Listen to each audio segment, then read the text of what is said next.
recall countdown.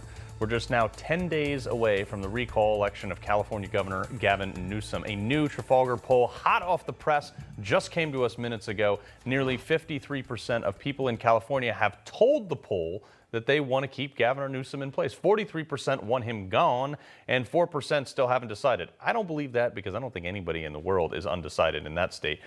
Joining me now to discuss is Newsmax contributor John Fund and Kevin Kiley, California State Assembly member and Republican gubernatorial candidate who hopes to unseat Gavin Newsom.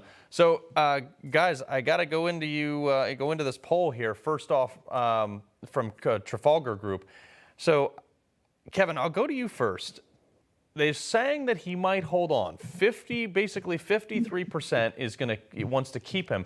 Do you think that it might be just the fact that a couple percent of those people didn't want to tell another live, living human being that they might vote against their golden calf Democrat in California?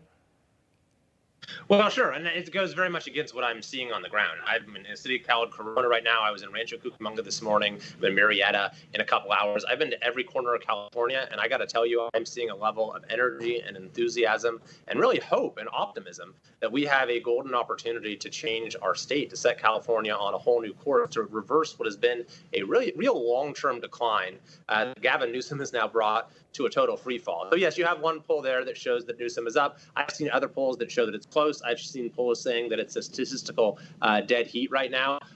So I think it is very much up for grabs. Newsom has raised $65 million from special interest groups.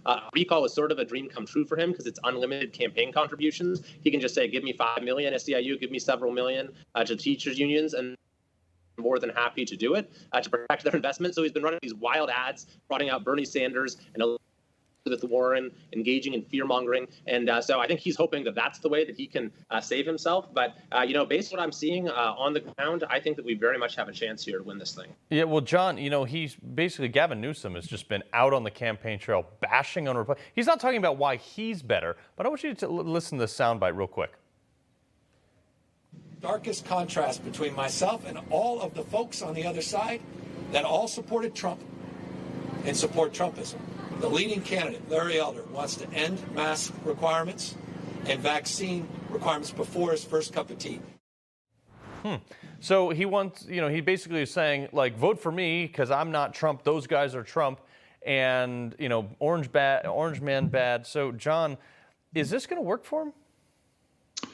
Look, I fully believe that Gavin Newsom might be up a few points right now, but I'm from California. I grew up actually in Assemblyman Kiley's assembly district. I know that in California, people make up their mind at the last minute. Remember, ballots will come in and they'll be counted for up to 7 days after the election if they're postmarked on election day. So I think this still has 10 or 12 days to run when people are making up their minds. And Gavin Newsom is making no attempt to defend his record. I find that fascinating because his record, of course, is a record that has slid California back into almost developing nation status. Yeah. I believe this race is up for grabs. And I believe there also can be intervening events. Let's just say that from the French Laundry to the botched vaccination, Gavin Newsom is accident prone. He could have another accident between now and election day. Yeah, I mean, the guy's entire term has basically been an accident. So, Kevin, if you are looking at this from the outside, though, California has nearly unlimited natural resources. They are a beautiful state. I mean, they have the coast, they have the mountains, they have the flatlands, they have desert, they have everything you could possibly want from sea to shining sea is basically in one state. And they have still managed to drive massive numbers of people out of there. Housing is unaffordable. Homeless is up. Everything bad. Taxes are ridiculous. I mean, why in the world would anybody vote to keep a guy like this? Yeah, it's a great question. That's kind of part of my pitch. What do we have to lose? We're already last in everything. With everything that California has to offer, you really have to try hard to, mess the state up and to get it to the point where we actually just lost a seat in Congress based on our population decline. And Gavin Newsom, he's the one who kind of brought us over the edge, reached the tipping point. Last year, we had our first year of population decline in California's 170-year history. This used to be the state everyone wanted to come to. It was like where you came for the full glory of the American dream. And now it's the state that so many just can't wait to leave. And, we have a former governor, Ronald Reagan, who said California should never take second place. Our current political leadership seems to have taken that to heart because we lead the nation, but in all of the wrong ways: poverty, inequality, homelessness, the cost of living. So I see the recall as an opportunity for the people of California after a year and a half where we have suffered more than any state in the country. We had the worst lockdowns. We had the worst school closures. We had the worst violations of religious liberty. We've had the most stringent mask mandates and vaccine passport systems. I think this is an opportunity where the people of California are saying enough is enough. We're going to return to our country's founding principles, and we're going to start leading the nation in the right ways again. Yeah. Well, John, I'm glad you brought up the pandemic there, Kevin, because that was one of the big things that kind of spawned this. People were like, I don't live in North Korea, I live in America, and they want to do that. John, I want you to take a listen to what Gavin Newsom said about that. But I want to remind people that we have the power of choice in California to walk down a path where we are ideological and political about our approach to keep people healthy or safe. There is no more consequential decision to the health and safety of the people of the state of California than voting no on this Republican-backed recall.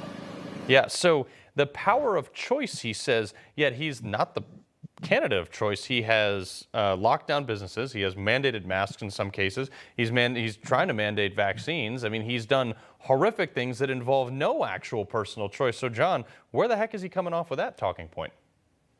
Well, even public health experts have chided the governor for basically using politics as the guideline for how to impose or to lift various mandates. There have been people who have resigned from California public health positions because they say this is not being done according to science. This is being done according to the governor's election calculations. So if he wants to say I'm following the science, it's political science. It's not the science of epidemiology that he's following. Yeah, I think so. And, Kevin, I want to get your last take here. I got about a minute left.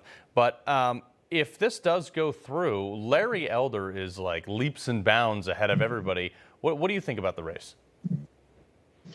Well, I mean, I'm focused, I think, and everyone needs to be focused first and foremost on the first question, because the way that politics, that he calls working California politics, is you have two questions on the ballot. Do you want Newsom out, yes or no? And then if he is out, the second question is who will replace him.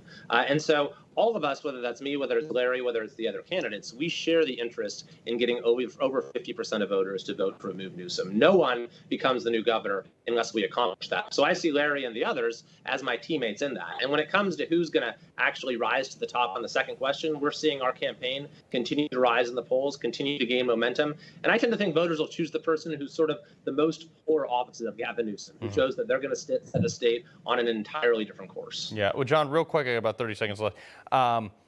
CNN's been pretty rough on him, and a lot of other places have been really rough on him. One particular headline called him the new black face of white supremacy. Are they just going like rock bottom here? You know, there have only been 2 black governors directly elected by the people in this country's history. You would think that someone like Larry Elder, who came out of South Central, who rose out of poverty to become a successful lawyer and talk show host, would get some respect. Instead, he's basically been accused of being, a surrogate black associate member of the Ku Klux Klan. It's just pathetic and astonishing. If you ever wanted to know how biased the media is, come to California and watch them trash Larry Elder and the other candidates like Kevin. Yeah, well, it's going to be a heck of a race. I'm really looking forward to it. I would love nothing more than to watch Gavin Newsom pack his bags and get the heck out of Sacramento. You just watched Newsmax TV, America's fastest growing cable news channel, now in more than 70 million homes. You can get Newsmax TV on your cable system or check your cable guide. And if your system doesn't carry Newsmax, call them, tell them you want Newsmax TV, because we're real news for real people.